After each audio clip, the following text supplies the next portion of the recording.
Os xubilados volveron saír á rúa esta mañá en Vilagarcía en defensa do sistema público de pensións. A céntrica praza de Rabella acolleu a concentración. Os pensionistas consideran insuficientes as subas das pagas anunciadas polo Goberno central. Moitos recoñecen que non lles cadran as contas para chegar a fin de mes e consideran insultante que as súas pensións suban, nalgúns casos, tan só un par de euros. Teño unha pensión que non me chega para vivir, despois de haber cotizado meu home 35 anos ao máximo.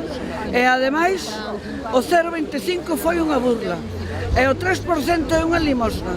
E loitamos porque as pensións vayan incluídas os presupostos xerais do Estado e que estén blindadas pola Constitución. Non é algo que nos dá o Goberno, é o dereito noso que o adquirimos gracias ás manifestacións ou as mobilizacións que fixemos os traballadores. E se queremos que as pensións continúen, temos que seguir mobilizándonos. Eu teño netos, teño fillos, que o día de mañán, ao mellor, pois non cobran pensión. Eu non me queixo, consta, pero teño que defender ao resto dos compañeiros jubilados, por exemplo. Moitos dos concentrados esta mañá en Vilagarcía recoñecían sentirse decepcionados coas políticas sociais do Executivo de Rajoy e do Partido Popular. Es una vergüenza. Ni en un país del tercer mundo hacen eso. Es una vergüenza.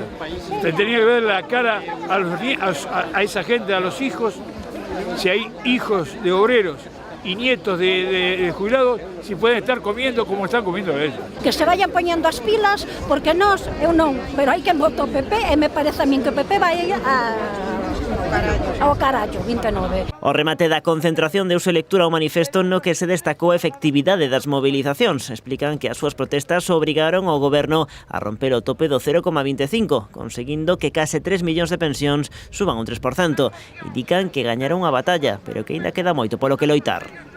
Nestes meses comprobamos que a mobilización ampla, unitaria, persistente e continuada é o único camiño para defender os dereitos da maioría social das traballadoras e traballadores, das mulleres, das persoas pensionistas. Celebramos esta vitoria na loita pola defensa do poder adquisitivo das pensións e, ao mesmo tempo, sabemos que coa aprobación destas medidas insuficientes o Partido Popular quere desmobilizarnos, mas as nosas reivindicacións aínda non foron satisfeitas.